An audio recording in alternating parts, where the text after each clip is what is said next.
somebody has said what she's saying is a play on words. Right. If somebody has said a god-awful pun, then it's probably time to press go live on YouTube. All right. Maybe you should continue with the noise. This weekly experiment. If you're watching on YouTube, you're tuned into what we happen to think is arguably the finest open mic comedy show available on a Monday night at 8 p.m. Mountain Standard Time on Zoom, and hosted by this next gentleman. Would you please give a super warm welcome, ladies and gentlemen, to Mr. Mike Langworthy. Oh! Oh! What? Josh didn't know it was going to be me tonight. He's super psyched that I don't have a guest host. Yeah, it was going to be Tony Randall, but he died. Jesus. When it starts happy, it stays happy. That's how. But we still have another odd couple here. Today is Easter Monday, according to my thing. So already I got to get off. Is that what you're saying, Josh? Right? That's a great joke, and you should put that on your resume as you look for other open mics to do. At any rate, today is Easter Monday, which apparently is not a holiday unless you work for the post office. And I wanted to say that I was raised in kind of an evangelical Protestant family. So to us, it's not a holiday unless somebody dies. So we celebrate Easter on Good Friday, because that's when the guy gets killed. And Easter Sunday is just a bullshit thing we do for the kids, because nothing says, nothing says the arisal of our Savior like marshmallow things chase. I'm just saying that we have a limited capacity for actually understanding what the fuck the Bible was supposed to be about. My father retired at 52 so that he could judge full time. That's the kind of Protestant he was. So anyway, I'm going to curtail, as incredibly funny as I am, and as I've just demonstrated, I am going to get the show rolling sooner rather than later tonight, because we've got a full lineup, and I want to make sure that everybody gets their time. And I don't know why I don't know what I had, some kind of strange experience. Anyway, I don't ordinarily do this, but we have a couple of brand new people that are supposed to be on the show tonight. One of them is in the room right now. I know nothing about Yelena Kulick, except that Laura Hugg was fortunate enough to do a show with her, and apparently considered it noteworthy enough to say, hey, I did a show with Yelena Kulick. So obviously she's more talented than I am, and so I already resent her. Please welcome, if you will, Yelena, I have a boutonniere Kulick. Please welcome. Yay! Yeah, come on. Where's the sarcasm now, Josh? I'm Russian. I'm from Russia. Yeah, I've been doing comedy for just about 2 years. Imagine this. Half of my comedy life happened during COVID. So you know how it's all. Let's see. Yeah, I'm working with, studying with American Comedy Institute in New York, and do the monthly shows with them on YouTube. So I'm working with Steve Rosenfeld as my coach, and trying to get better. Yay! Hey! Thank you. No, I'm introducing you. It's your 5 minutes. So are you watching or are you performing tonight? I'm performing. Well, go for it. Oh, right now? Yes, right now. Okay. You prefer- So a lot of people right now saying because of this pandemic, there is absolutely no good news happening right now. But I disagree. School shootings are a little down. My son, who is 14 years old, got his report card. And because of this pandemic, his school is online and he got all C's. So I called his teacher and I said, under these conditions, my son should be getting all A pluses. And she said, why? And I said, he's still alive.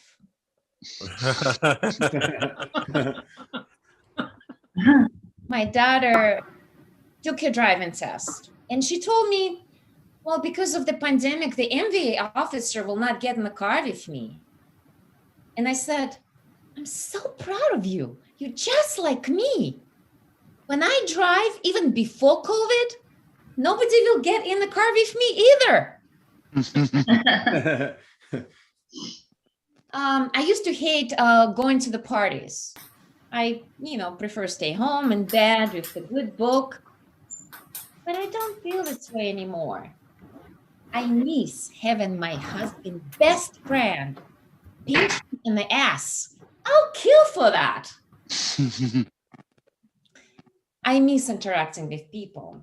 I was in a grocery store and thank God this nice guy struck conversation with me. I told him, thank you so much for talking to me because I don't travel anymore. I don't eat out anymore. I don't get together with people. I don't drink anymore. I don't kiss anymore. Don't hug anymore. I feel so lonely. I feel depressed. And he said, ma'am, I just ask you paper or plastic.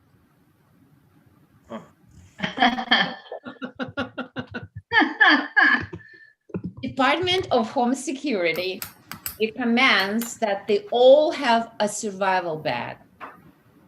Here's what it contains: duct tape, working gloves, matches, and raincoat. I mean, if I get the COVID, am I camping outside of the hospital? I mean, if I make a survival bag, it will contain pot brownies, high heels, maybe Audible subscription. Is an irony. I learned that I have ADD by watching 30 seconds video on TikTok. But I don't know what to do about it because I didn't finish watching it.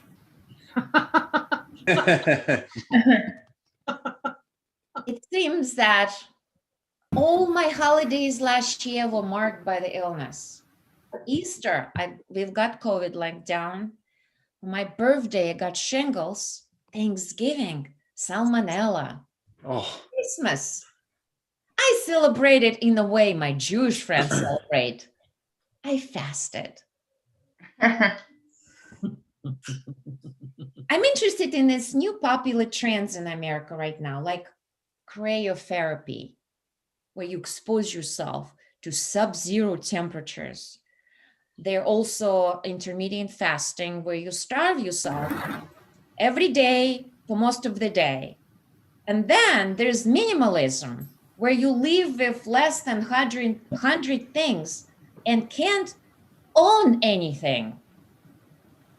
They call this living a happy and more meaningful life. In Russia, we call it communism. I'm in this amazing relationship, romantic relationship. We never argue. He never asks me to do dishes. He calms me down. He reads to me. He has this sexy voice. I actually meet him on this dating app, Audibles. I think it's Matthew McConaughey.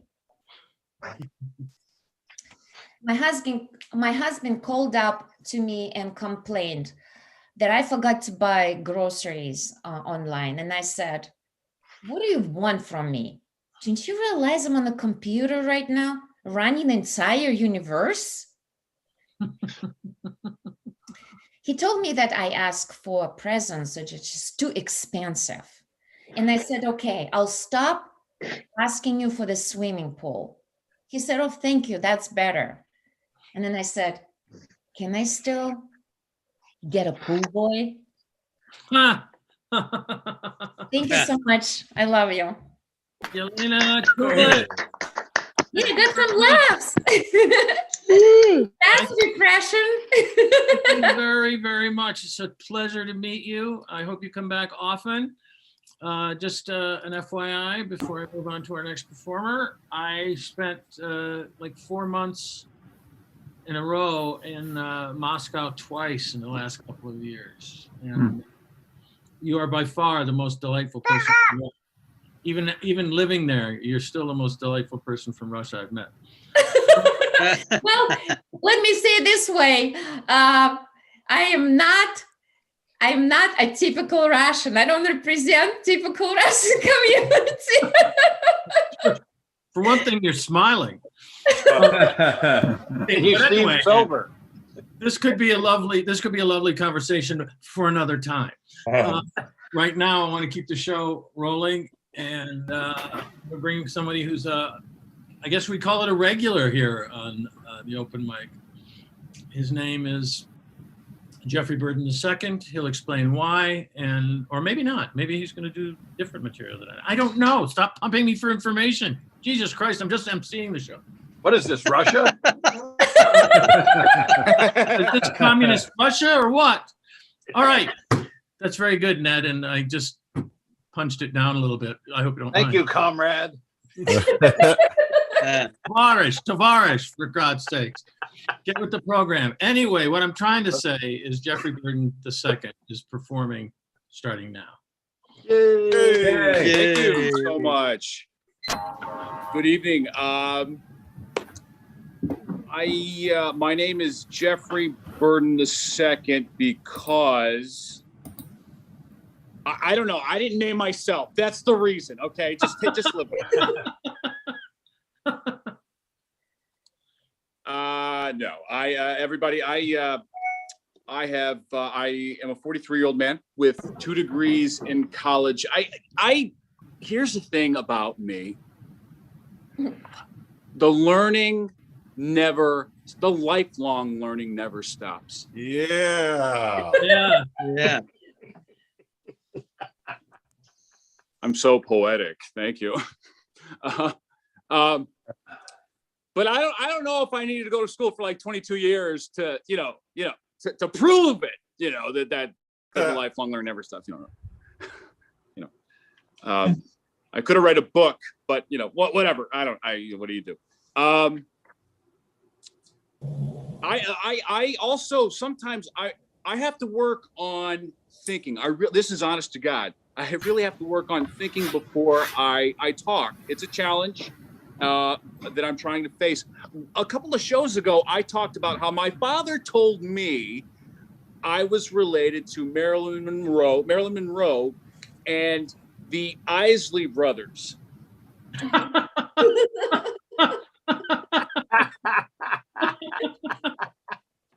How exactly? The thing is, I meant to say the Everly brothers.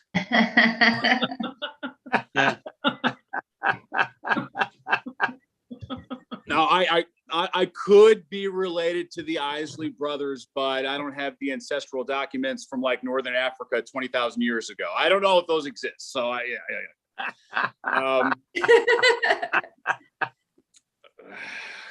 it's going. Yeah, I don't know. I could go to ancestry.com, but I doubt it. But I'll find it. I was very motivated by Hollywood, everybody, when I chose my college majors, TV and film. I mean, I went to the police academy because I enjoyed the movie Lethal Weapon. Okay. It didn't work out. In the training, it just didn't. I mean, they showed us a video of this man from Far East Asia who was wielding a knife, you know. I'm like, you're not training us how to deal with that, okay? I don't think show me your ID would help me out in that position, okay? All right? You know? Then I accidentally shot somebody in training. It's okay though. He was a white dude. He was a white guy. It's okay. It's okay. Yeah. Very motivated by Hollywood. I mean, very motivated. Could you imagine if I were motivated by watching Dexter? Whoa, whoa, whoa.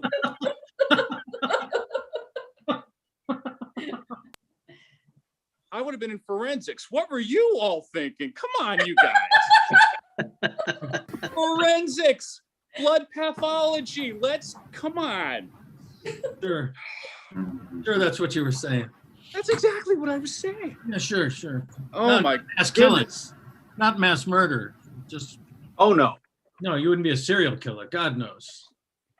I did. I had a family friend say I was so nice that I probably could be one. And I've got nowhere to go with what I just said. I just thought I'd make it weird for myself. Did it work? Okay. Or weird for you. Thank you so much. Yes, I was trying to take my grandson to the park. I really thank you so much. Thank you so much. I really enjoy the time with him. He's a great kid. But you know, I was trying to pry the tablet out of his hands, you know, and he's like, "No way, Papa, this game is like acid." And I'm like, "Whoa, he must have learned the term acid from YouTube." Yeah. There's no way he found my stash of acid. I really hit it well. Okay, all right, everybody. My name's Jeffery Burden II. You all have been lovely. Hey. Yeah. Yeah. Well, that's Jeffrey Burden II, who is totally not giving acid to his grandchild. No, God knows. I don't know. needs it? Why would you even think that? For Christ's sake. We don't need to take those children away from him. No. The thing about the Isley brothers is that they're actually brothers. So I don't think you're related to them. But I'm not a physician. I'm not a licensed physician, so I can't stress that enough. Yeah, thank you. That's my theory. That's Ned Rice, ladies and gentlemen, who's our next performer, ironically. And What? If his actual performance is as funny as the little ad lib that he just came up with, well, it's only Let's call it a night. It'll only be 5 minutes, and we'll be on to the next guy. So, if you will, please welcome Ned Rice. Oh, thank you, Mike. Oh, what a treat! What a dream come true. Starting with a Russian act. Oh my God, takes me back. And then Jeffrey. Wow, what a show! So let's take it down a notch here. Bring down the level. I'm very excited. I just started a new venture today. As some of you may have heard, I'm decided to become a media influencer, but I don't want to use the conventional social media platform. So I'm using the U.S. Postal Service. Every day, I write letters to 100 random strangers, tell them what I'm wearing, what I'm eating, what bands I'm listening to. Very exciting. I haven't heard anything yet, but it's just a matter of time. So thank you very much. And speaking of influencers, has anyone heard about Lena Dunham? She's just started a new line. You know who I'm talking about? The writer from Girls? Yeah. She just launched a new. Wait a minute, I think you just misspoke there. You said the writer from Girls. Wasn't she? Didn't she write it? Yeah. Was Oh, it it starred in it. and actually so on. written, or Yes. was it just somebody put a camera in front of some really selfish people? Like that, Mike? Yes. Yeah. But much like myself. All right, never mind. Go ahead. I'm sorry. Oh, I'm sorry. Was this my turn or? No, it's your turn. This Oh, doesn't okay. count against your time. I was trying to put a laugh in your ass. That's all right. It counts against the time of my life, Mike, and that makes a difference. Lena Dunham has just rolled out a new line of plus size fashions, and people are having a cow over this. I don't understand why. I mean, there's no telling how big this could get. So, I mean, good for her. good for her. I hope it's as good as her shows. That's all I can say. I had a wonderful Easter this weekend. I hope you all had one. A big shout out to my peeps. That's the only time I say that is Hello. Hello. that was for you, Chuck, and that'll be enough out of you. I went to church. Encore. I went to church with my my lovely millennial girlfriend, and it's the biggest church. I mean, it is so huge. I said, honey, I think this is a mega church. No, it's just a church. I said, dear, if you're at a worship service and the congregation starts batting around a giant inflatable beach ball, that is a mega church. It's not a. If the wave starts off in the audience, that's a mega church. Okay? If you go to church and the opening act is Whitesnake, that is a mega church. Let's just I don't know. So yeah, and then of course we had these nosebleed seats, where we were sitting. The consecration was just a rumor, folks. That's how far back. It's way back. Rumor. He said it was a rumor. It was an ugly rumor. That's what it was. So I had a wonderful Easter week. Still trying to deal with this pandemic. The worst thing to me about the pandemic, it's ruined takeout. Restaurants that used to you just like order food and take it out. They'd have a takeout, whatever. Now with this pandemic, I called the restaurant. Yeah, could I have 2 orders of lasagna and a salad? Yes, we'll meet you in the northeast corner of the parking lot at 5:50. 5:50. Don't be late. Cash only. Bring the money, and no cops. I swear to God, I said 1 cop. Is the lasagna there? Can you just put it up to the phone? No. I'll see you in 5 minutes. I promise. Just don't hurt it. Just don't hurt my lasagna. I swear to God. I love watching these war documentaries, the History Channel, the Hitler Channel, we call it. And the one thing that puzzles me, when did and how did digging your own grave become a thing? Like, how do you sell that? Soldier, a prisoner, here's a shovel. Go dig a grave. Did somebody die? Not yet. No, but why am I digging this grave? Well, we're going to shoot you and we're going to bury you in the grave. What if I refuse to dig the grave? Well, we're still going to shoot you. Okay, so it's the same outcome either way. Like if I don't dig the grave, you're still going to. Yes, of course. Well, what are my other choices? No. You either dig the grave and we shoot you and we bury you, or we just shoot you. Yeah. Can I really want to speak to my lawyer. I don't think either one of those is a good outcome. Well, would you like a last cigarette? No, I'm really trying to quit. Good call, prisoner. This is a non-smoking camp. Do you have any last requests? Yeah, I'd like to ask you not to shoot me. That's my last request. No, that's not one. See, your choices are dig, shoot, or just shoot. So you have to pick one of those. So call me a stickler. I just don't see that catching on. You know what? That's all the time that I have for you tonight and you for me. Thank you very much. I hope you enjoy the rest of the show. Yeah. Ned Rice. Yeah, look at that. Look at that. Yeah. Straight from Damn. church. Nailed it. Clockwork. Dude, he was on for 5 minutes exactly. That's a pro. If you can't be funny, be prompt. Right, Ned? Gary, yes. Funny will come. I kid. The funny will come later. First, be on time. No, do what you love, and the funny will follow. The funny will follow. Mike, Ned is a longtime friend from New York and Los Angeles, and written for some of the best shows on television. And you can tell when you listen to him that he knows how to write a joke. He didn't share any of those tonight, but he knows how. Oh, no, because so often he came close, is what I'm trying to say, is you can tell that he's again, I was on time. I'm just saying that I love the guy. I fucking brought it, baby. He's going to keep working until he gets it right. And yes. I appreciate that. Our next performer is somebody that I worked with recently, and I thought he was hilarious then, and invited him to come on to the show and show off his comedy wares for you. Please welcome, if you will, a much handsomer man than me, David Zasloff. Thank you, Mike. Thank you. Good to be here. This is my first night in South Carolina. I just moved here from Los Angeles, and I learned that my house has its own septic system. Oh, wow. No shit. A lot of shit. Everything in the backyard is covered with shit. I had no idea. Anyhow, it's nice to be here. I think we'll soon find out. I left Los Angeles on a really high note. I did a great live show, one of the few live shows in Los Angeles.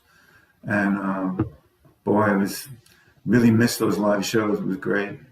I also did a show in a retirement home, because that's one of the few gigs around. And I learned that telling jokes was a joke. Like I would tell a joke, and then the people who could hear the joke would tell it to the people who couldn't hear the joke. I actually heard the joke. You could hear it go around the room. You could hear it. It's like I heard the joke 10 times. By the time it got back to me, it was a better joke.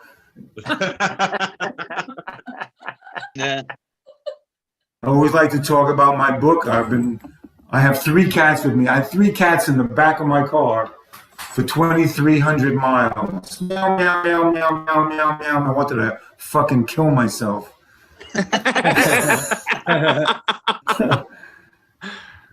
Man, that drive there a couple of times. 3 times I woke up from sleeping while I was driving.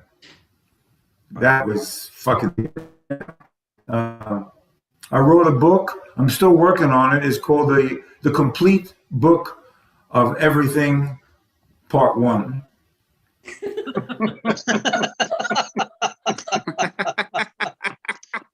I'm actually on the 2nd edition.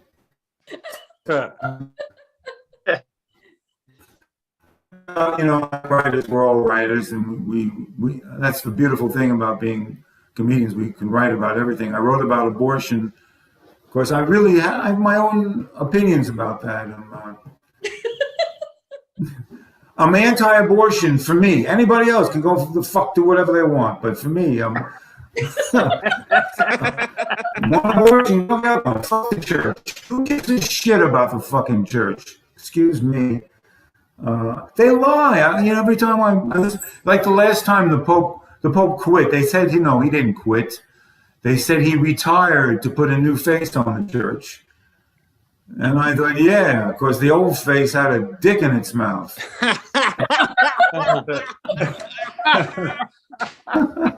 Fuck him.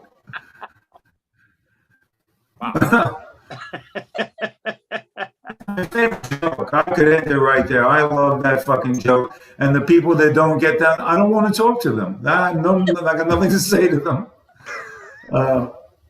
Likewise. So, yeah, that's cool. Fuck the church.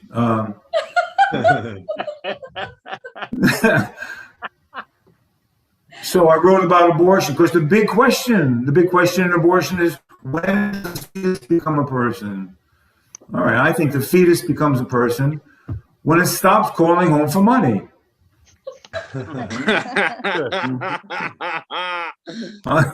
Until then, you're a fetus. Yeah. I'm falling in love with you, Yelena. I love your laugh. Just keep laughing. That's beautiful. I also believe in evolution. Now, this is interesting to me because the church has finally said that they believe in evolution. That's amazing. It only took them, 100 years, but they're slow. The church is slow, but they're not broadcasting it because they're gonna fuck up their congregation. They've been saying anti-abortion, anti-evolution shit for so long.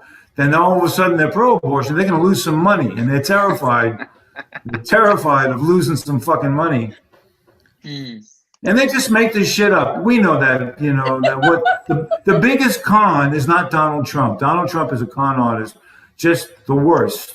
the big lie that the election was rigged, that Obama wasn't born in America. The big lie, huge fucking lie. But the bigger lie is belief in fucking heaven. Come on. Please, if you believe in heaven, I could sell you anything. Except Judaism. Anyhow. Which they stole anyhow. They stole our guy. Behold, something came.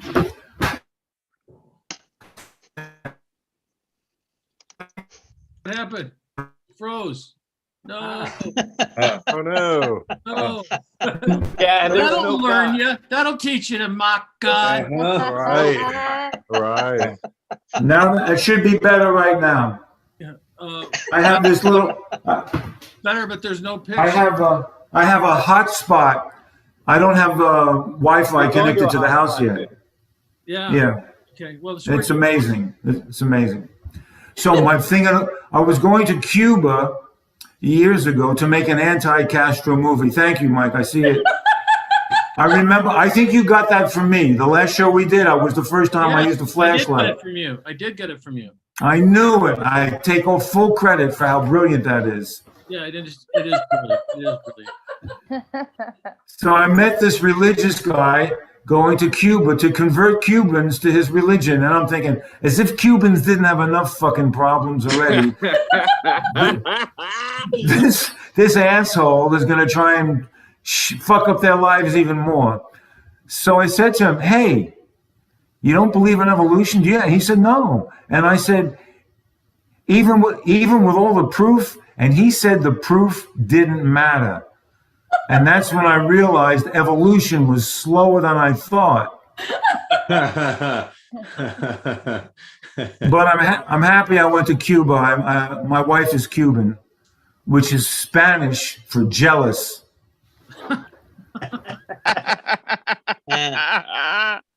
You know, I'm looking at everybody laughing, and it's such a cool thing, especially Ned, Yelena, Jeffrey, and Mike. And if the rest of you don't laugh, go fuck yourself. Thank you, Paul. You finally laughed. I appreciate it. Yeah. I watch, when I do Zoom, I did an hour Zoom show for Narcotics Anonymous. An hour. People said I was scared shitless to do that, and it worked. All you have to do is change your timing. Just fuck with your timing, and the jokes, you have to change it, and it works. So I love you guys. I love comics more than anything. The comics are the greatest thing. It's just fucking beautiful people. Thank you. Yay! Love you too. Hey, Mike. I just have two things to say to you. You're a long time dead, David, so watch what you say while you're alive. And Hey, Mike. Yes, Ned. Is David available for children's parties? Yes. As a thing. That'd be perfect. Just to give the kids a little show, He got a bunch of clown makeup at the John Wayne Gacy yard sale. So Yeah. Even scarier. Just as long as I can do my pussy jokes, I'll do kid shows. I got great pussy jokes. if you're talking about cats, it's not going to matter. Don't worry about it. I'm a kid. I feel exactly the same way about religion as David. And, Thank you, Mike. I want to defend Paul Conyers before I bring the next act up, because he laughs like comics laugh. He looks in, you see this little tiny up curl of the lips, goes, "Ooh, that was funny." Yeah, and sophisticated shit. He may laugh out loud. You don't know. You don't know. So that's not what we do here. You can tell. Right. You don't just laugh. You learn. I wish Yelena would lighten up a little bit, honestly. Bringing the show down. She's sitting on her keys, ladies and gentlemen. Hello. Come on. Officer down. Throwback. A little back to the Milton Berle days, ladies and gentlemen. But our next performer doesn't remind me at all of Milton Berle. And I consider that a compliment. So please welcome Josh DiDonato. Woohoo! Hey! All right. Thank you, Mike. And let's give it up again for David Zasloff. So funny. Yeah. David. But such a people pleaser. always worried about what people will think. Just really, David, you got to come out of your shell. Thank you, Jeff. But I'm just feeling so great. It was I'm a week into having the first shot of the Pfizer. Hey. I went to CVS. There's a lot of CVS's, a lot of Walgreens. Giving out the shots, and which is a rivalry I can get behind. I'm Team CVS all the way. Hashtag extra bucks life. All right.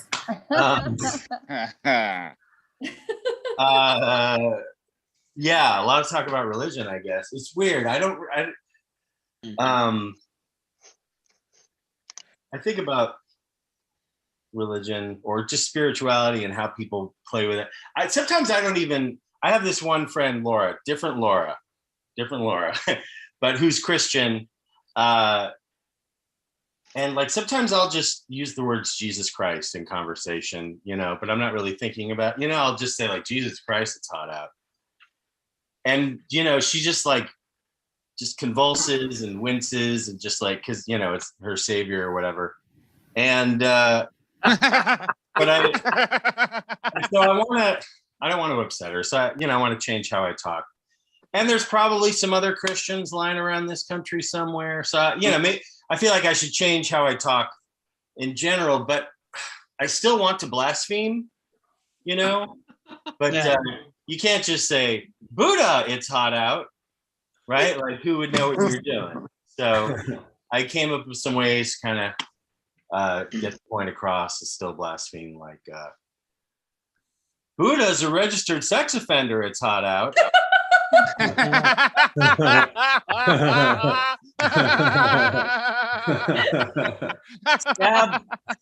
Stab Mohammed in the eye with a knife made of pork. I'm tired. L. Ron Hubbard throats his own cock. You're good at Yahtzee, my friend. Anyways, feel free to use any of those. It's weird, I think about like sort of spiritual categories, and I was thinking like, what's the coolest spiritual designation? And when I say coolest, I don't mean who's right? But like, who's the coolest with everybody else doing their thing, right? So Christians are off the list, right? Like, they may be right, but they're not really known for being cool with everybody else doing their thing. You know what I mean? If you've ever looked at, all of recorded human history. But and then you would think that atheists would be the coolest spiritual designation, right? They don't believe in anything. What do they care? But that would be if you had never met an atheist in your whole life. Because if you get into a conversation at a party with an atheist,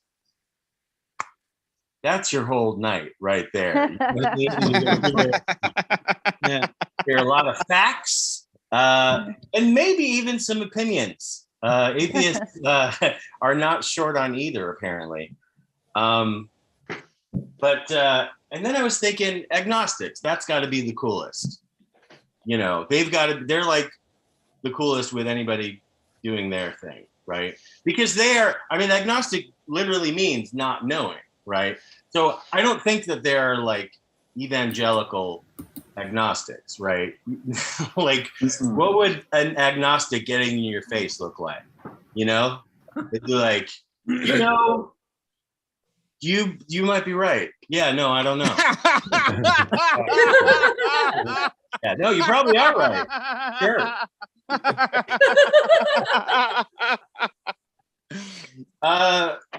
Yeah, I don't. Shit. No. All right. You haven't. Okay, I'll do one last thing. I maybe talked about this last week, but it's just it's so frustrating being like a white person who wants to do something about white supremacy.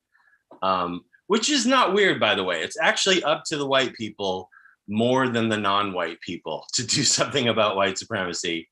And they picked up more members of the Proud Boys, which is a hate group, for their part in the January 6th attack. And I just can't be on the sidelines anymore. I got to get involved. White supremacy is not new, but it's just, more has to be done. And, white supremacists will talk about white pride, to try and clean up what they're about. And I've decided that I need to start the white shame movement. And to counteract the Proud Boys, I'm starting a love group.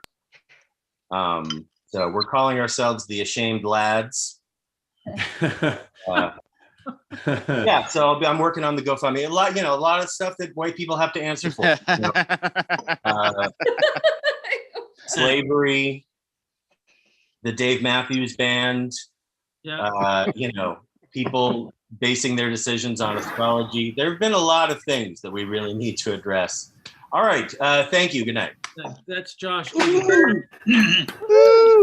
He has all the answers except for the things that he's not sure about. But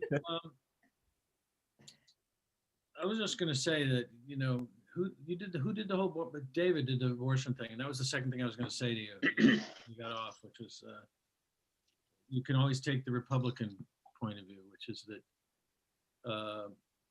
the right to life begins at conception and ends at birth. So just that'll help inform your knowledge in the future. But anyway, our next performer I want to bring right up because why do I want to bring him right up? Oh, because he's funny and you'll like him.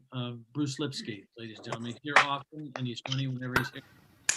Oh, hello. Thank you very much. Thank you very much. David was talking about his cats. We actually had a cat for 23 years. Wow. Yeah, when this cat passed away, my wife decided she wanted a dog, but she went out and got one of those designer dogs, spent $6,000 on it. $6,000. She carries this thing around like a Gucci handbag. Except the Gucci handbag only costs $3,000. And I'd rather have the handbag because it doesn't need to be walked 6 times a day. And I argue with her. I said, how can you spend $6,000 on a dog? And my wife says, well, he has his kennel called papers. I said, the only papers I've seen, the ones he's been peeing on, and I've been picking up every day. And she's named him Fabio. Oh, no.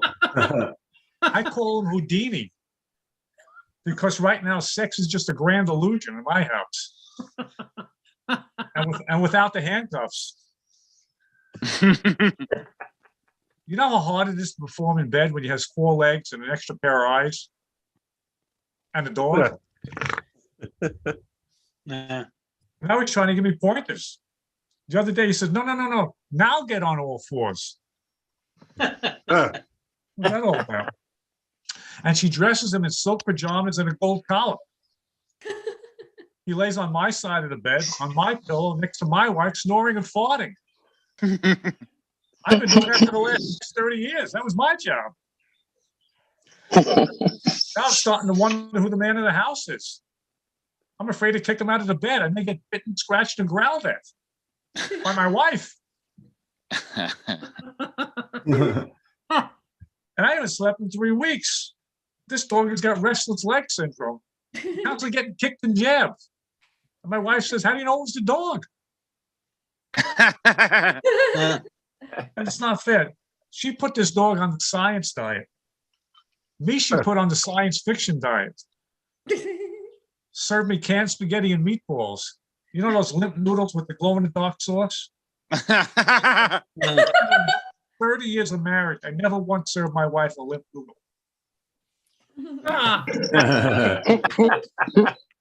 And the dog just had its physical. His cholesterol is 37 points below mine. He's not walking around with pre-diabetes. But the good news is we both tested negative for fleas. And now my wife says she wants his puppies. But I fixed them, let me tell you. And my wife is really angry because I had the COVID last year. And, when you have COVID, you get rid of disease. It's called shedding. She said we spent $6,000 on a dog so it doesn't shed. And now she's got a husband who sheds. I said, well, I shed off the top of my head 40 years ago.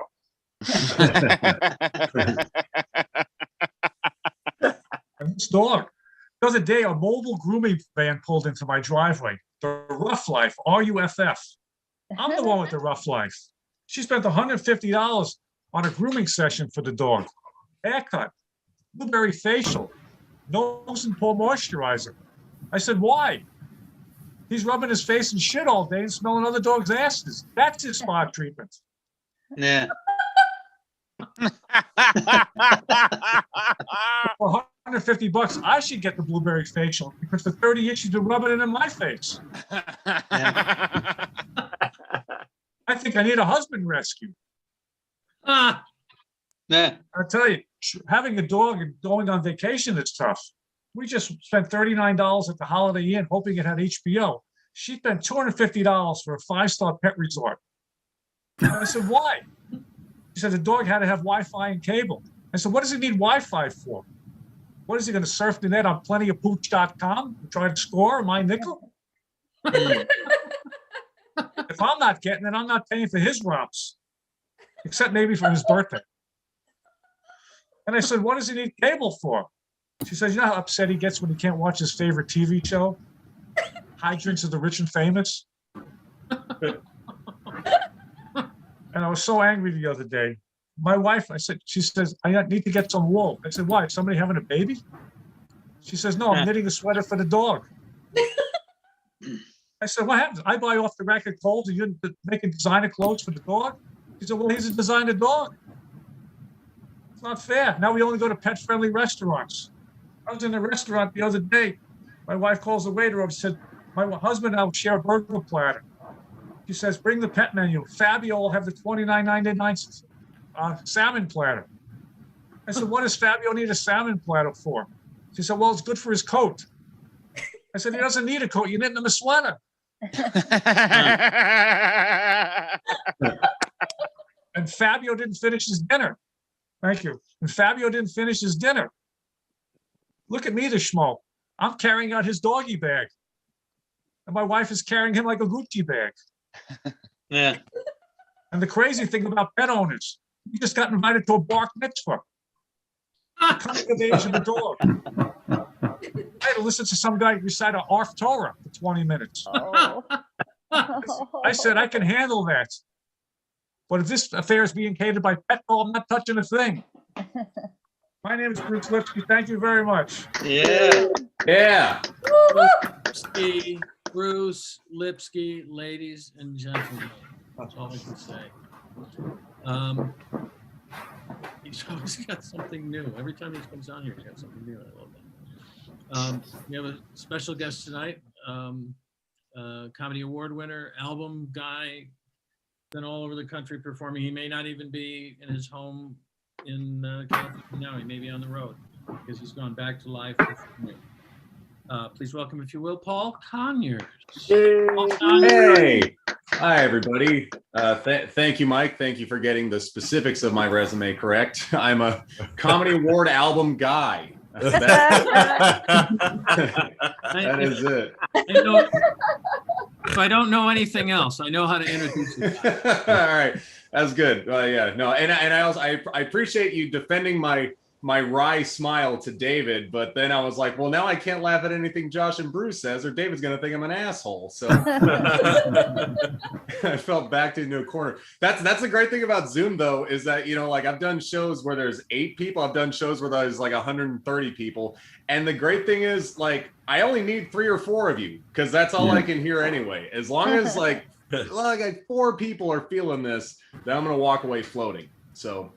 So anyway, my name is Paul. I live in Northern California, guys. We have a lot of wildfires up here. Just last year we had the biggest wildfire in recorded history, and nobody outside of California gave a shit.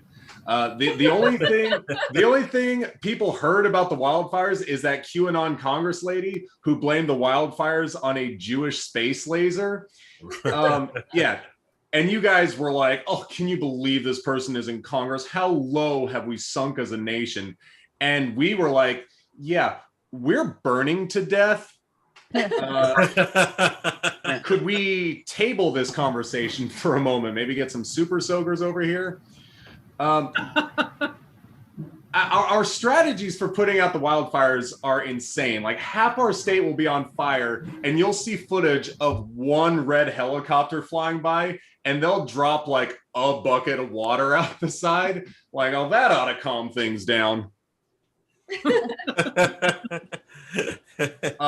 Last year, the fires got so out of control. They were talking about they were going to use what's called a controlled blaze. Now, that's where basically the firefighters will start another fire to stop the first one. I had no idea fire responds to reverse psychology. Where like the firefighters like, go ahead and burn everything. We'll do it too. And I guess the fire's like, oh no, it's not as cool.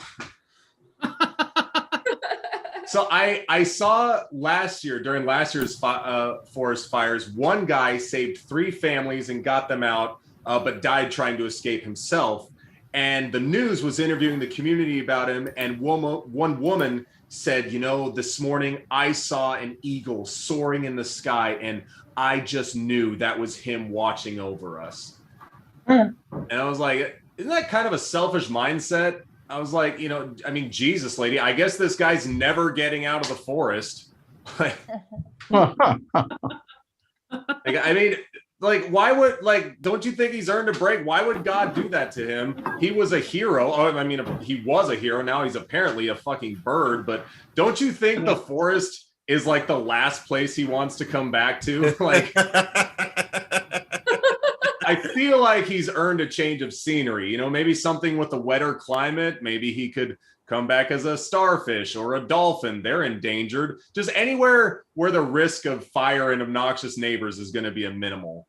I think he's earned that. I don't know. Why do, you know, we're all talking about belief. Why do so many people want to come back as animals? That makes no sense to me, because here's the thing about other animals. They don't know we think they look cool. Like you get that, right? Like they have no self-awareness. You know, if you see an eagle soaring in the sky, he's not up there thinking like, yeah, check me out. I am so badass. Humans love me. Oh, I am the mascot at so many high schools.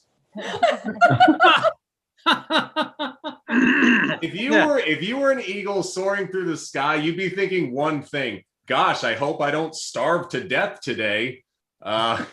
Sure hope I can find a mouse or a snake I can murder and disembowel so I have enough energy to get to my next disgusting meal. That's my life, no variety. I have no friends, no social skills. I just try to eat gross things every day, but hey, pretty fucking cool being on that quarter. And so many people buy into reincarnation, and you romanticize the existence of these animals. You know, oh, I want to come back as a mighty eagle in the forest. Oh, I want to come back as a lone wolf in the woods. You want to know what I want to come back as? A human male in America, because this is delightful. No notes. Let's run this back. What do you think? You think there's a menu up there and you can just be like, oh wow, koala bear, that sounds interesting. Yeah, I'll be that. I didn't get enough greens the first time around. That sounds delightful. No, that wouldn't be me. I would just be like, yeah, I will take the human, and can I get extra privilege on that, please? Thanks. Yeah, Hello. Just every genetic and geographical and cultural advantage you have back there, throw it on. Hey, hold the struggle. I'm allergic. Okay, thanks. Love to coast through this thing again. That's why I wouldn't even need the menu, guys. I would just be taking trays out of the buffet line like the worst guy at Golden Corral. Like, chef special, straight white male privilege, sounds delicious. Just And again, hey, you want to come back as an eagle? Go ahead. Enjoy being dumb and eating raw squirrels. I'm going to keep going to restaurants and using Apple products. So okay.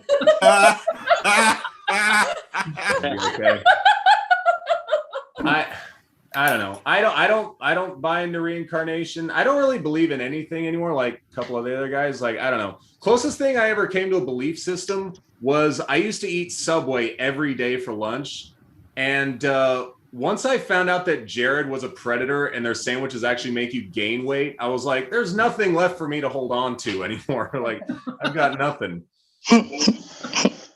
I think I don't know. I think non-religious people get a bad rap sometimes. Like I watched a thing about Jeffrey Dahmer, and a guy they interviewed was like, Jeffrey Dahmer's biggest problem was he never accepted Jesus Christ. I think even the most devout Christian would admit that was like his fifth biggest problem. Right? Yeah. Like he didn't get 16 life sentences for heresy, you know? But I don't know, some people will clump you in, like, you know, with the psychopaths if you don't have a belief system. Like it's true, but what's kind of fun is that you don't necessarily have to correct them, right? Like one time I told a woman that I didn't think anything happens when you die, and she got all stank facey on me, and she was like, well, let me ask you something, jerk. What's to stop you from murdering people whenever you want? And I just rolled with it, and I was like, well, let me ask you something, ma'am. Did you come here alone tonight? Did you bring a friend with you? Did your cell phone ping off any towers? I've had too many close calls. I mean, obviously I was joking, but I didn't tell her that. Let her worry. I spent all night making sure she overheard me saying weird shit to other people at the party. I was like, what's your guys' favorite brand of shovel? You know, and I would say my biggest pet peeve is fingerprints. I don't know. I think life would be easier if you were a psychopath. Like imagine if you had no morals or conscience. Like today, someone cuts you off in traffic. What do? You lose your temper, give them the finger, and you wish horrible things onto them, right? But that's it. You wish. Like a psychopath, those guys are action takers. Like someone cuts them off, they don't lose their temper. They're cool as a cucumber. They're just like, oh wow, that guy's not making it home. And that's it. Cool. Hey guys, thank you so much. That is it for me. I appreciate it. Oh, and it's okay, Mike. I think I came in on time. I'm okay. Yeah, you did. I believe that's actually when Kennedy was assassinated. If you decipher that. Anyway, so Paul Conyers is right on time, man. Just 5 minutes plus the extra 5. Oh, geez. All right, everybody. It's good because it's a tough business, and the sooner people realize that not everybody's their friend, the better they're going to be. So anyway, our next performer is somebody that I know and was one of Chuck's and my favorites when we used to do live mics. Remember that, when people used to get together? Seems like a year ago. Anyway, she used to do the mic that preceded this when we did it live at the Goods on Colfax Avenue, because both of us like to get as close to the prostitutes as we could when we did comedy. Not that Denise is a prostitute. That was just coincidental that I would say that. Anyway, big round of applause for Denise Winkelman. Denise Winkelman. Hey everyone. Oh my gosh. Mike, you still owe me money, by the way.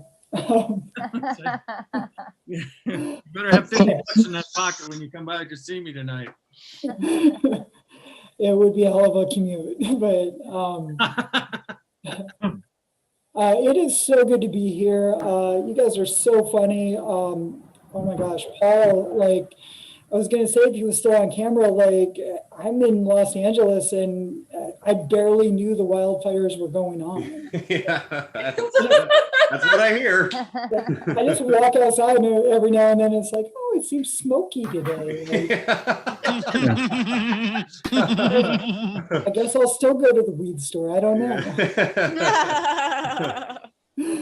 So a bit about me. I'm a transgender lesbian, guys. Are we doing okay? Uh, Like, anybody need a second? Anybody need me to like draw them a picture? Mike, it just means that I eat fish tacos. Let's just put it.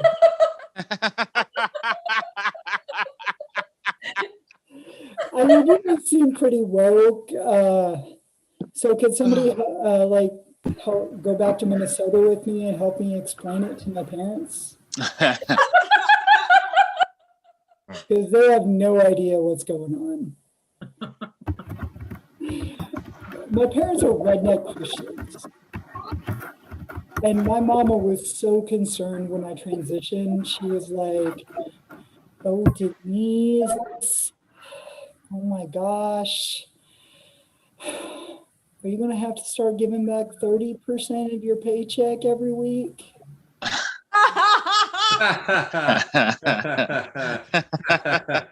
And I do have a lot of regrets in my life. I really do. And I think we all do. I mean, I regret that I wouldn't have charged Mike more money like when I was in Denver, but There was But, a surcharge. yeah. Tax. But yeah, so if you really want to hear like about regrets, like hang out with a bunch of drunk 40-year-old women like my girlfriends and hear them complain about their tramp stamps. They're all like, well, I got my slutty butterfly, or I got my slutty barbed wire drunk on spring break. And like, I got my slutty butterfly when I was 35. Yeah. I like it. By the way, that's what I call my vagina.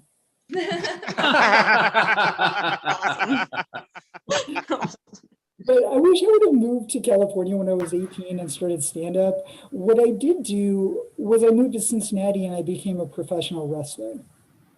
Oh. Simply to pretend to be masculine. And to this day, I feel like I know way too much about dudes. Like, I felt like I was a feminine James Bond. Like, I just wanted all the like cool accessories or something. But when and that was like a special degree of straight dude. Like they would have powwows and my buddy Dustin would be like, oh man, before we go to the bar tonight, listen, we're broke as shit. We need to find the ugliest women we could find. We'll call it going to the swamp to find us some swamp donkeys. And they're going to take us to the Waffle House and buy us dinner. I was like, that is disgusting. But it worked every fucking time.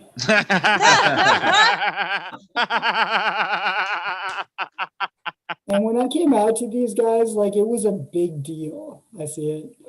I like laid out a cheese plate, poured a bunch of drinks, had them all over.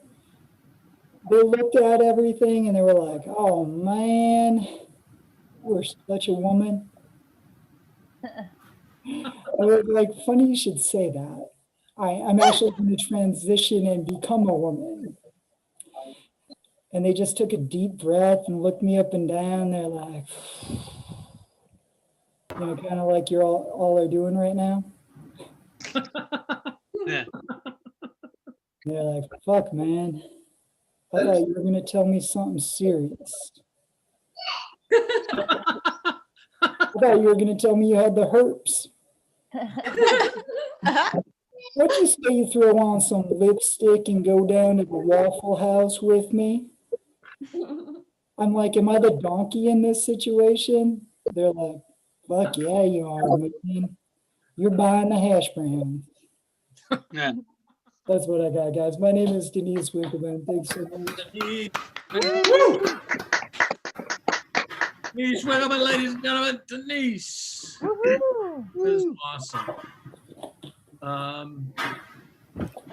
You know, I don't even have a sarcastic remark to make about it. Well, you're just gonna have to go get that. It really isn't enough in this business. So they tell me. I never had any, so I didn't. Shut up. I'm going to bring our next act on. We're very patient, and everybody's been very patient, and I love you all for the way that you've been reacting to the show over and above. So please welcome Laura Hugg, ladies and gentlemen. Laura Hugg. Yeah. All right, Laura. Nice to be here. It was just Easter. Seems to be a popular topic. I worked with a guy who I worked at a job one time, and this guy would always get bootleg movies, and he was like, "Hey, I have another boot," and I would say no. I never watched him because I was like, I'm in the industry. I mean, I was in Cincinnati or in Chicago working in a lotion factory. But anyway, I was like, I'm still an entertainer, And he was like, I've got Passion of the Christ on bootleg, and I was like, that isn't that kind of the point of that story, Anyway, all right. I am, what I do before the pandemic, I started going to a non-denominational church. I didn't plan on going to a church. I thought I'd be dead by now. They warn you about dying young. What they don't warn you about is not dying young. Where's my fucking pamphlet on that? But yeah, so I found this non-denominational Christian church, but look, it's very LGBTQ friendly. It's very inclusive, and I like to say that right up top so that I don't get attacked for my beliefs by all my open-minded friends.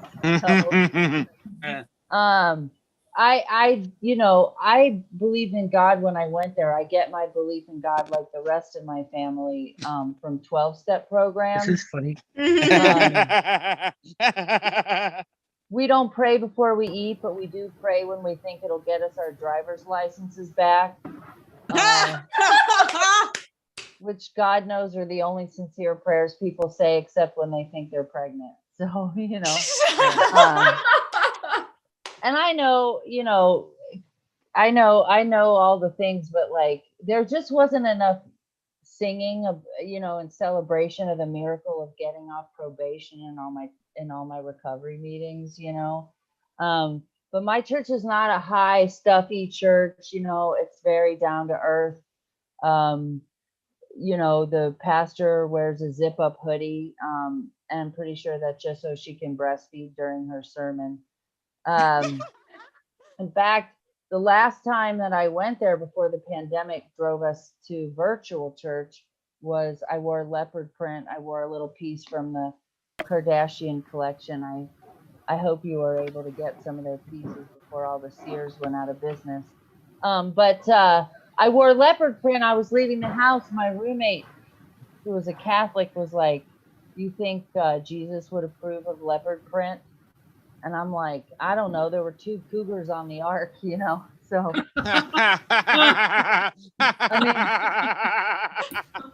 I know it's a different book, but and I don't know if Jesus read the first one. Sometimes I think if he did read the first one, he'd pick a different religion, I don't know. I never had a church before. I don't know why anybody wouldn't want gay people at their church. At my church, the lesbians are the only ones who wear neckties. Nobody else dresses up,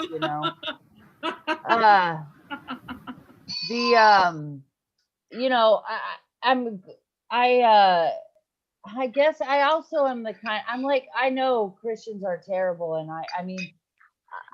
But I'm one of the good ones because I don't give a fuck if anybody else is. I'm a don't ask, don't tell Christian. I'm not going to tell you, and I'm not going to ask you who you are because I know I've had the speeches.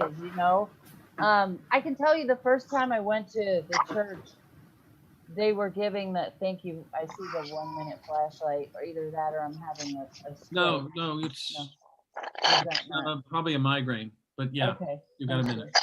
Okay. Yeah, I remember actually the day I got invited, one of the girls that I sponsor invited me to hear her give a testimony, and then they played Coldplay, which I always knew was church music,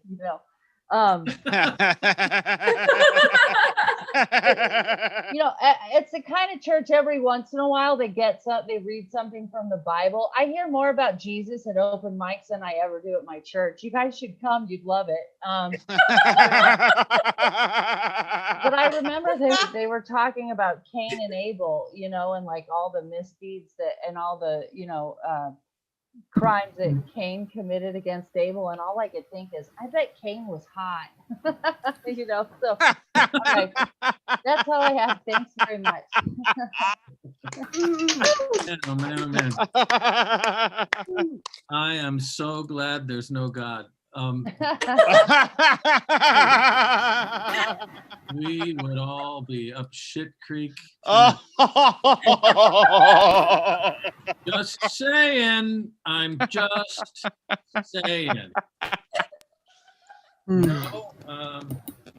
I want to do this bit I've been working on about how it was tough to be Jesus when he was a kid, but I can't do it because I got too many talented people to bring onto the stage. And in addition to that, we're very lucky tonight to have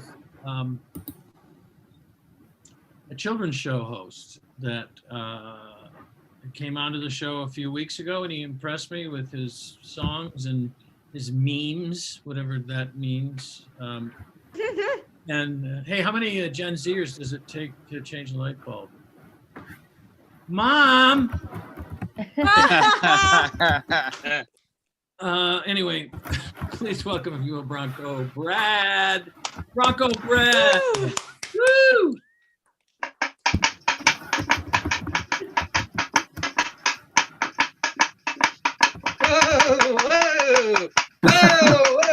Whoa.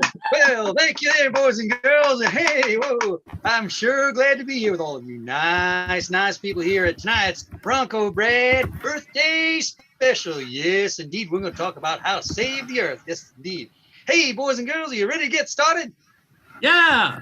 All righty. Bronco Brad. Hey, well, let's get going. Well, we're gonna gallop to the live stream Mike show. Gonna go to the show where the host Mike and Chuck are keen to the best comics that I ever seen. We're gonna gallop to the live stream Mike show. Gonna hop on my saddle and away I go to the live stream Mike show. Okay, well, hell there.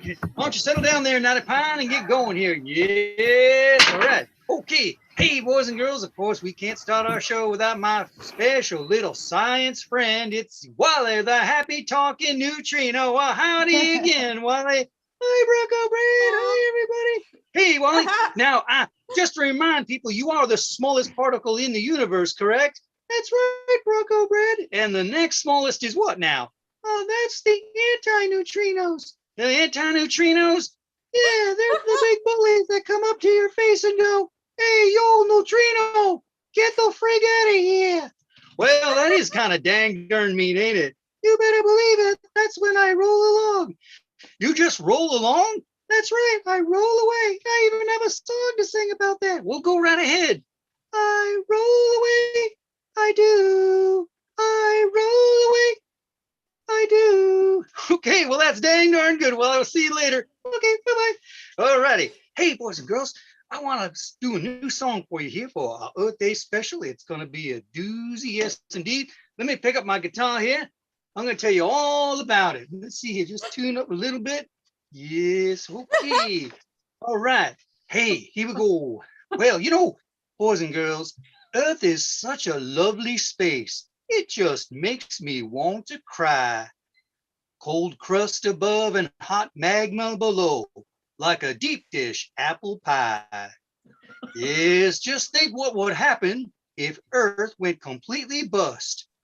Why, we'd no longer be carbon life forms, but only carbon dust. Oh, without the planet Earth, life just ain't a good place. We'd vaporize to a million billion pieces in the deep vacuum of space. Yes, we have to treat Earth wisely, each yummy bush and yucca tree. Why, I don't want any of you nice boys and girls to be simple cosmic debris. Well, without the planet Earth, life just ain't a good place. We'd vaporize to a million billion pieces in the deep vacuum of space. Wasn't that a nice song, boys and girls? Yes, indeed. Okay. Well, hey, I want to be sure to take time for our sponsor here tonight. You know, boys and girls, it's kind of a dang darn shame in it. You get packed up and go to the beach, you're all ready to go swimming and get your swimsuit on and you jump in the water and there's a dang darn oil spill all over the place. Well, that's the time you'd be sure to pack some Ted's oil-eating bugs. Yeah, that's just the thing. Spread those oil-eating bugs around the oil spill, and in no time, you'll have a nice, clean beach you can play in, okay? Find it at your local supermarket or hardware store. All right. Hey, you know, another thing about Earth Day I want to share with you is, you know, all those cattle running around the prairie eating up the very valuable grasslands is just dang darn bad for our country, ain't it? Yes, that's right. That's why my coyotes and I and all my buckaroo friends, we don't drive dogies across the range. No siree. We drive cabbage. Yes, lots of heads of cabbage rolling along the plain. And that's when at nighttime we like to sing our little song here. So if you want to clack along, just grab your Bronco Brad wooden clackers. Well, rolling, rolling, rolling. No time to go bowling. We're rolling them cabbage across the range. Yes, that's right. Hey, boys and girls, just about time to get going here. But be sure to write in the Bronco Brad Good Time Show for your special prize. Till next time, good night, boys and girls. Woo-hoo! Bronco Brad, ladies and gentlemen. Just you don't have to keep smiling. I'm trying. He's outstanding, that guy. That's all I could say. So I have to. I'm doing my own switching at the moment because Chuck Roy, the inimitable and invaluable Chuck Roy, is being interviewed on another Zoom call right now. So he just deserted me. Why? Because he hates me. And I respect him for that. Because I'm the sort of guy like Groucho Marx. I wouldn't want to belong to a club that would have me as a member. All right, so all I can say is that this has been a lovely show, and it's been running long, not because the comics have been going long, but because we've had a lot of comics who wanted to be on the show, and I appreciate that. This next guy is a recent add to the show, and I really, really like his comic sensibility. I'm not saying I don't like everybody else's. Don't get all butthurt because I just said that. But I mean, I do like this guy better. I'm just saying. I'm trying to tell you to toughen up is what I'm saying. All right, because you don't just laugh, you learn on the open mic. And our next performer has been waiting patiently. Well, probably not that patiently because he's kind of, narcissistic. But anyway, that doesn't mean he's any less funny. Please welcome Christopher Anthony, ladies and gentlemen. Everybody can hear me okay? Yes. Yeah. Awesome.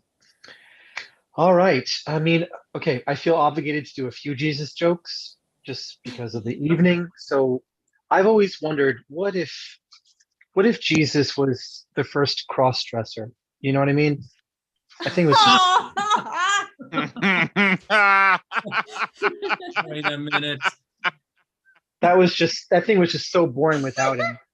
I mean, you can sell a cross for $3, or you can sell a crucifix with a hot guy with abs for $12. So, I mean, honestly, or maybe he just never gets credit for being the founder of CrossFit. I mean, abs like that. He just did so many exercises. It's incredible. Oh, all right. Speaking of religion, I saw a Hindu wearing a YOLO shirt. We were confused.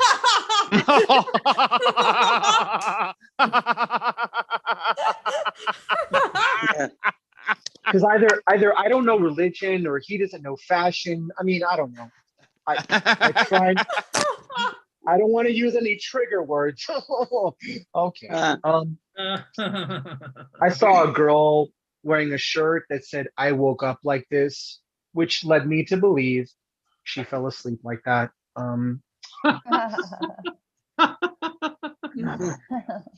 I wish that I was rich enough to afford having my own opinion, but like not so rich that I would get sued for it 11 years later. You know what I mean? Okay. You're only as old as you feel, which is why I think it's so important to moisturize. Okay. And I don't know if you guys know this, but the leading cause of dry skin is towels.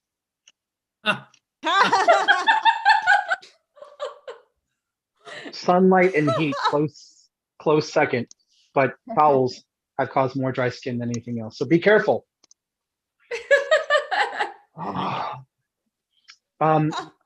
Women have different preferences. I know you see me, you're like, this guy's gonna talk birth control all the whole time. Women have different preferences when it comes to birth control. You know, some of them put like an anti-zombie fluid in the form of Depo-Vera, or they put like a booby trap in their vagina designed to eat away the tip of your penis. Or they just walk around with like a guidance counselor amount of condoms in their purse. My friend's preferred form of birth control is to show pictures of her cats, all 6 of them, because you can't get pregnant if you never get undressed, is what I'm saying. Speaking of pets, my friend wants to get her dog ESA certified because she deals with a lot of stress and anxiety whenever she has to pay a pet deposit or $200 for it to fly with her. Money, right? So stressful. ESA all the way. It's weird. I got into an argument with my girlfriend, ex-girlfriend. She accused me of gaslighting, and I told her that wasn't even a real term. So, Man. Oh. my friends sometimes say that I'm condescending, which is not true, because most of them don't even know what that word means. Ridiculous. My family claims that I'm controlling, but they would never say that to my friends because I would never let them. I don't know. You tell me if this is a microaggression. I told a homophobic man that I wish both of his parents were born gay. Is that? No? I was dating this girl and she said she always dreamed of being a Disney princess. So I killed both of her parents because that was my 1 minute warning. Okay, cool. All right. So I'm having sex, and look, public service announcement, ladies, don't say this, please. I'm having sex with this girl and she's like, deeper, deeper, deeper. And I'm like, it's a dick, not the Star Wars franchise. It's not like, oh, you thought you saw all the dick I had?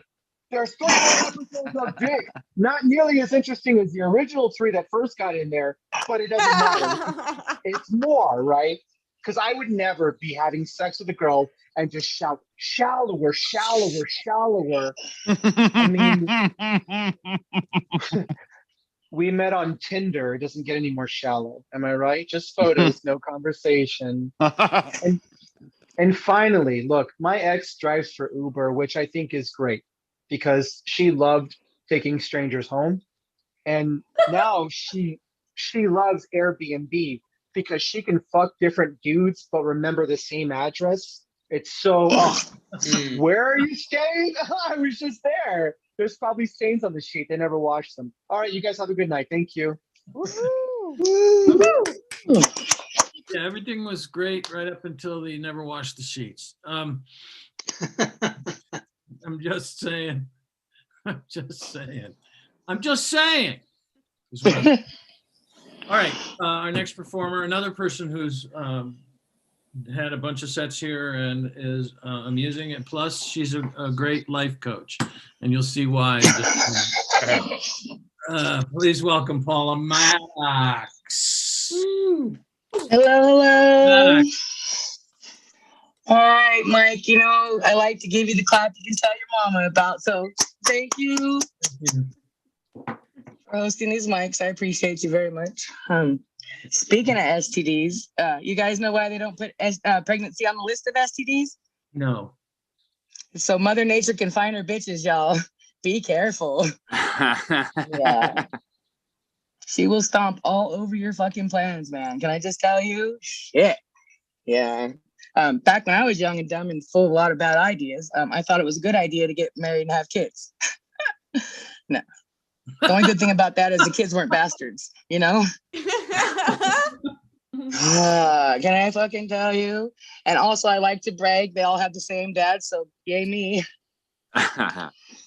Yeah. My sisters couldn't do that, so I win. So bad. So bad when you count that shit. No, I gotta ask though. Thank my hoary stars, I never caught an STD. But I wonder if STDs talk back as bad as mine do. You know, my kids like, you know, does the clap really clap? Yeah. Because no offense to my babies, I love them dearly, but they're gonna last longer than I will. You know, that's kind of heavy, you know, like shit. I noticed in lockup, before the lockup actually, that there's a lot of similarities between my life and that Locked Up show, you know? Yeah. This place is full of innocent people and there's fucking gangs running around, y'all. Gangs. Did you know that in the motherhood, when you make more than one kid, you make your own gang? Yeah. You're just thinking you're making a playmate because 24 hours a day is really fucking long to just have one kid, you know? So you're like, make you a buddy, you know? But see, that's mother nature getting you twice. See, because now you're making more of your problem, you know? And I got to say something to Charles Darwin. If I could ever meet that dude, first of all, you could have told me I don't feel it when I be naturally selected. You know, it would have been nice to at least feel it, you know? And the second thing is, he could have warned us that it's really hard to watch others be naturally selected, you know? Awkward. It's awkward. Speaking of other awkward things, I chose not to spank my kids. So, man, early in my motherhood, I came out of the closet and told my family, I'm not spanking my kids. You can't make me do it. Yeah. So my dad likes to come up and give me hugs, and he says, well, honey, it's going to take a really long time to grow the dumb out of these kids if you're not going to spank. What are you trying to say, Dad? Am I done? You know? He says, you thought cleaning your room was bad, huh? I'm like, Dad, stop. This is too much. Too much. And my mom's sitting over there laughing. She's like, why do you think God put a crack in that ass, honey? To absorb the blow. Because we all would need to be spanked, you know? Yeah. So bad. And because I don't spank, I have to do dumb stuff. Like once there was a donut embargo. Yeah. Banned donuts. It had an effect. Like it worked, you know? Yeah. Otherwise, I have to trick them. I have to trap them. I've taped them. Videotape, not packaging tape. So I'm so fucking tempted to, you know, just. But that's too easy to be loud, you know, that can't be allowed. That's just too like, you know, anyways. Yeah, a few years ago, I had a son, a 12-year-old son who decided he wanted to be a pothead. And I found out he had weed on him and I couldn't do anything to get it off of him. I searched his room. I had his peers put pressure on him. Nothing worked. And then one night it hit me. I'm going to fake a phone call from the vice principal of their school. What do they know? Yeah, she was calling to tell us that the canine unit was coming in the morning, you know, because they found out he got weed from the police chief's son. See how this fucking takes off? I mean, kids are too dumb to be fucking with drugs, you know? But I told him that if he got mommy the weed, she'd help him out, you know? So he brought me the weed, you guys. He had buried it. That's why I didn't find it. Who knew he was smart enough to bury shit, you guys? Yeah. You never know where the gems come in parenting. So rule number one in parenting, never look as dumb as the kids do. Have a good night. Take your birth control and stay safe. Thank you. Yeah. Thank you very, very much. Paula Mattocks. You see, I always say this every week. This time I've said it a couple of times. You don't just laugh, you learn. With Paula, you laugh and you learn.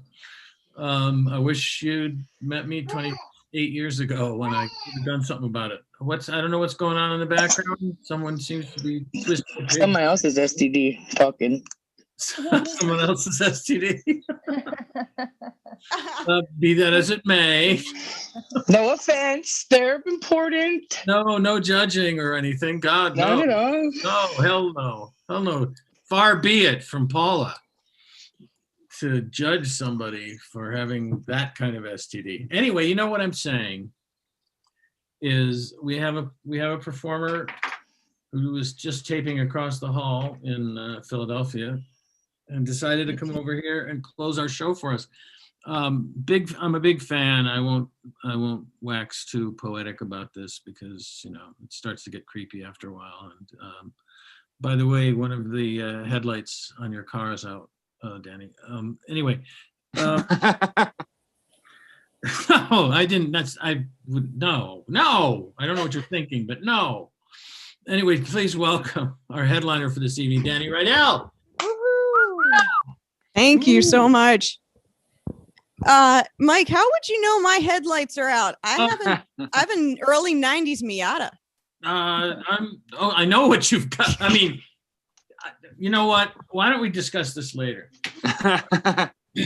Because the headlights are down. No, it's not like nobody. I don't have it anymore. I really do miss my car though. That was like one of the funnest parts. You had the little headlights. Yeah, pop up.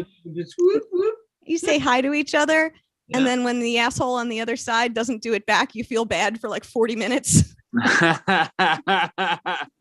But you got me thinking though, like how many Gen Z kids does it take to change a light bulb? And I think I figured it out.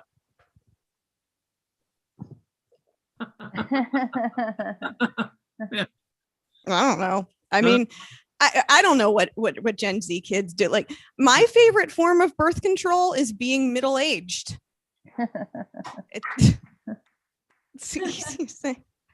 Actually, I really don't want children. Nothing personal against any. Well, you know what? It kind of is. I've met a lot of kids who are real assholes. But, if I have to just be fucking honest. But Facebook seems to think that I need to see ads for fertility treatments 27 times a day. And it's a little upsetting because it's just like why are you questioning my life choices, Facebook? I don't appreciate this. First of all, assuming my role as a woman involves procreation all the time, fuck you. But I guess it's a nice reminder that I could still get pregnant. It's an even nicer reminder that I'm too old to get pregnant by accident. Excellent. You know, I actually have an idea too. I think I know how we can totally solve the whole like abortion debate and just not have any unplanned pregnancies, right? Think about it. What if we had an app?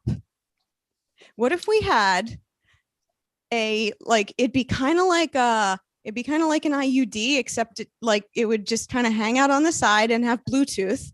And if there was conception, you'd just get a notification, right? And then you could choose to cancel or accept. We could call it Uterap. Yeah. Uterap would warn you then before ahead of time. So conception imminent. Did you choose to accept or cancel? Please read the terms and conditions before clicking accept. May contain malware. Hey, it's something. Might work. Anyway, I just came from an AA meeting. That's what I call putting fresh batteries in my vibrator. I am actually, I'm an alcoholic. I have been sober for 2.5 years since, late 2019. Or, yeah. As I do the subtraction, I realize that I must admit I'm giving myself double credit for 2020. Sobriety time. Well earned because I regret every fucking minute of it. Oh God. But I had to quit drinking though. It was to the point where I would wake up in the morning and my liver would just yell at me. I mean, all I would do is I'd get up, I'd make myself my favorite morning beverage, which is a Kentucky coffee, which if you've never had one, it's amazing. The recipe is simple. It's a bottle of Maker's Mark with a bendy straw in it. And my liver just goes like, you have been awake for 12 minutes. And I have a day job, right? As an organ. I have a wife and kidneys to support. I can't spend my whole lunch break metabolizing your breakfast whiskey. It did, of course, because, my liver is such a badass. It really is. Like, I swear my liver, the only explanation is it's got to be the reincarnation of the liver of Winston Churchill. Well, that it's handled. Yeah, he drank a lot. Yeah. Sorry, we'll never meet. If it turns out not YOLO and I do meet Winston Churchill, I'm gonna relapse and it's gonna be amazing.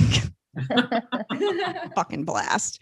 Winston Churchill is allegedly, no one's really sure, the person who originated the quote, "History was written by victors." Right. And I believe Mr. Churchill to be correct there. I believe, though, that there is one exception, and that's Broadway musicals. I'm going to cite Fiddler on the Roof as an example. As you may or may not have noticed, if I've turned to the side at any point this evening, I am in fact Jewish. So that is one of my favorite musicals for a number of reasons. But that was not written by the Cossacks. That was not. No, Russian imperialists did not write Fiddler on the Roof. That would have been a very, very different musical. It would have been more like a traditional kind of like toe tapping kickline Broadway musical. There have been like Rockettes with like vodka bottles balanced on their heads in like a real low kick line, and just a constable comes on singing like, "Start spreading the Jews." Actually is when so my family actually did come to this country around that time to escape imperialist Russia and the slaughter of Jews and whatever other crap everyone was doing to Jews at every point in history. I don't know. It was they came over in like the 19-teens and which was perfect because that was around the time that Hitler was just about done with getting rejected from art school. So I'm the first comedian in my family, but they had some great timing. I just really wish that we had the space lasers when I was a kid. Because for all the times I got bullied for being Jewish, that would have been a great freaking comeback. We didn't have space lasers when I was a kid, though. It was rough. We had Holla and Hollywood. That was it. Like, no space lasers. And there was a kid who used to bully me, who would come up to me and say stuff like, my mom says your people control the media. And I just said, okay, well, your mom's credit score and her weight are the same. Yeah. Are you calling my mom fat? I said, no, of course not. I would never body shame anyone. I'm just saying that she's height, weight, proportionate and unconscionably neglects her lenders. And I know, because we don't control the media. It's the banks. Y'all. Yeah, little asshole. I'm just kidding. I do need to say, though, that I hate perpetuating negative Jewish stereotypes, like the fact that we're bad at sports, but the space laser was meant to hit Mar-a-Lago. Sorry about that.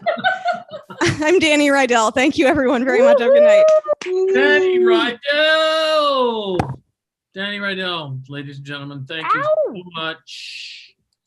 And, thank everybody. This has been quite the show, I have to say. Okay, and I will get you off the spotlight, Danny, so you can stop smiling insincerely at what I say. Because Mike, are you feeling okay? Because you're so complimentary tonight. Are you all right? I am. No, I just I drank a heaping helping of "Fuck You, Christopher," a couple Yeah. of years ago. I've been feeling a lot better about things.